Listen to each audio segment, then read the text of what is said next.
Welcome to Fireside Reads with Mara Hopewell. Tonight, we will be reading Yes to Life by Viktor E. Frankl. On the meaning and value of everything. Chapter 1. What does all this prove? What has come through to us from the past? Two things. Everything depends on the individual human being, regardless of how small a number of like-minded people there is, and everything depends on each person, through action and not through mere words. Creatively, making the meaning of life a reality in his or her own being.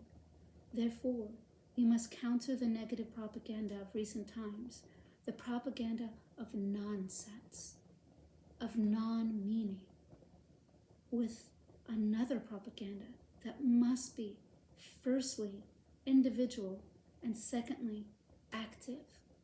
Only then can it be positive. So much for an initial question as to whether, and in what sense, and in what spirit one is still able today to be an advocate of meaning and value in life.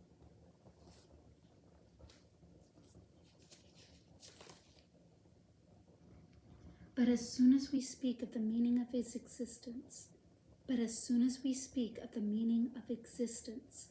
that moment it is somehow called into question. Once we ask about it explicitly, it has somehow already been doubted. Doubt about the meaningfulness of human existence can easily lead to despair. We then encounter this despair as the decision to commit suicide. When we are talking about suicide, we must distinguish between four essential but essentially different reasons from which the inner will to commit suicide arises. Firstly, suicide can be a consequence not of primarily mental, but of a physical bodily state. This group includes those cases in which someone experiencing a physically determined change of mental state tries to kill themselves, almost as if compelled to do so. Naturally, such cases are excluded at the outset from those considered in today's lecture. Then there are people whose determination to commit suicide feeds on a calculation of its effect on their surroundings. People who want to take revenge on someone for something that has been done to them, and who want their urge for revenge to result in the others in question being weighed down by a guilty conscience for the rest of their lives. They must be made to feel guilty for the suicide's death. These cases must also be eliminated when we consider the meaning of life. Thirdly, there are people whose desire to commit suicide comes from the fact that they simply feel tired of life. Thirdly, there are people whose desire to commit suicide comes from the fact that they simply feel tired of life. But this tiredness is a feeling, and we all know that feelings are not reasons. That someone is tired, feels exhausted, is in itself not a reason for them to stop in their tracks. Rather, everything depends on whether everything on does actually have meaning, whether that makes it worth overcoming the tiredness. What is needed here is simply an answer to the question of the meaning of life, of continuing to live despite the persistent world of weariness. As such, the later is not a counter-argument to living on. This continuing to live, however, will only be possible in the knowledge of life's unconditional meaning. But in truth, a fourth group of people belong here. Those who seek to commit suicide because they just cannot believe in the meaning of living on, in the meaning of life itself. A suicide with that kind of motivation is commonly called a balance sheet suicide. In each case, it's result from so-called negative life balance. Such a person creates a balance sheet and compares what they have credit with what they feel they ought to have debit. They weigh up what life still owes them against what profit they believe they can still derive from life, and the negative balance that they then calculate induces them to commit suicide. We will now set about in inspecting this balance sheet. Normally, the credit column contains all the suffering and pain. No debit column lists all the happiness and good fortune that one did not attain. But this balance is fundamentally incorrect. For, as the saying goes, we are not in this world for fun. And this is true in the double sense of what is being and what ought to be. Anyone who has not felt this for themselves may wish to refer to the writings of a Russian experimental psychologist who once proved that the average person experiences significantly more feelings of dissatisfaction than feelings of pleasure. Therefore, from the outset, it would not be possible to live only for the sake of pleasure. But is that even necessary? Is that what life stands for? Let us imagine a man who has been sentenced to death and a few hours before his execution has been told he is free to decide on the menu for his last meal. The guard comes into his cell and asks him what he wants to eat, offers him all kinds of delicacies. But the man rejects all his suggestions. He thinks to himself that it is quite irrelevant whether he stuffs good food into the stomach of his organisms or not, as in a few hours it will be a corpse. And even the feelings of pleasure that could still be felt in the organism's cerebral ganglia seems pointless in view of the fact that in 2 hours they will be destroyed forever. But the whole of life stands in the face of death. And if this man had been right, then our whole lives would also be meaningless. Were we only to strive for pleasure and nothing else? Preferably the most pleasure and the highest degree of pleasure possible.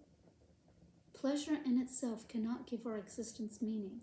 Thus, the lack of pleasure cannot take away meaning from life, which now seems obvious to us.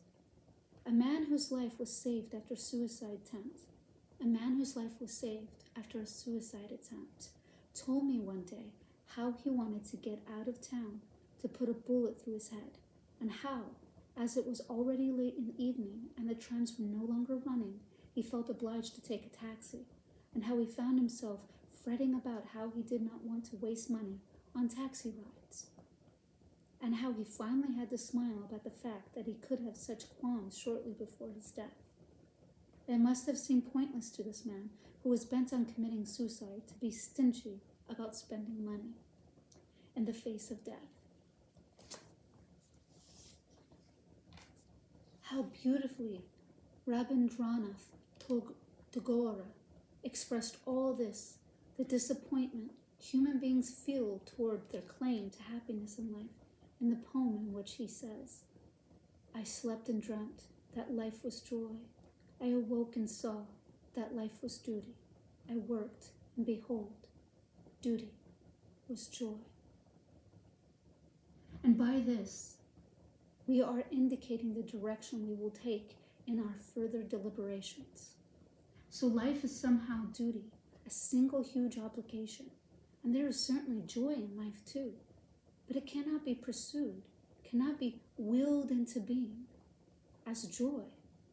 Rather, it must arise spontaneously, and in fact, it does arise spontaneously, just as an outcome may arise.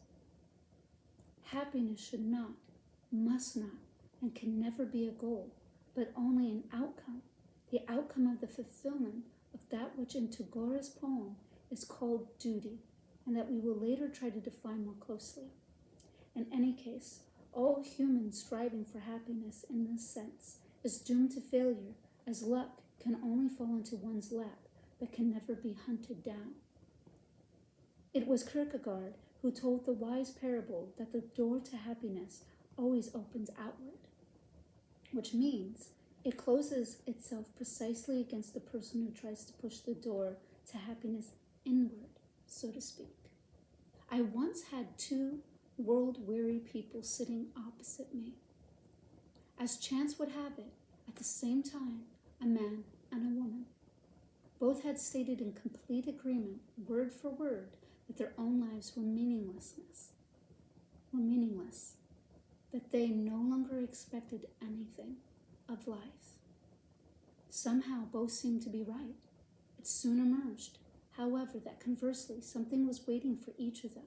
For the man, a scientific work that was unfinished, and for the woman, a child who was living abroad, far away and out of reach. At this point, it would be helpful, as we might say with Kant, to perform a Copernican revelation, a conceptual turn through 180 degrees, after which the question can no longer be, what can I expect from life? But can now only be, what does life expect of me? What task in life is waiting for me? Now we also understand how, in the final analysis, the question of the meaning of life is not asked in the right way. If asked in the way it is generally asked, it is not we who are permitted to ask about the meaning of life. It is life that asks the questions, directs questions at us. We are the ones who are questioned. We are the ones who must answer, must give answers to the constant, hourly question of life, to the essential life questions. Living itself means nothing other than being questioned. Our whole act of being is nothing more than responding to, of being responsible towards life. With this mental standpoint, nothing can share us anymore. No future. With this mental standpoint, nothing can scare us anymore. No future, no apparent lack of a future. This has been Fireside Reads with Mara Hopewell. Reading Yes for Life, in Spite of Everything by Viktor E. Frankl. Chapter 1, on the meaning and value of life.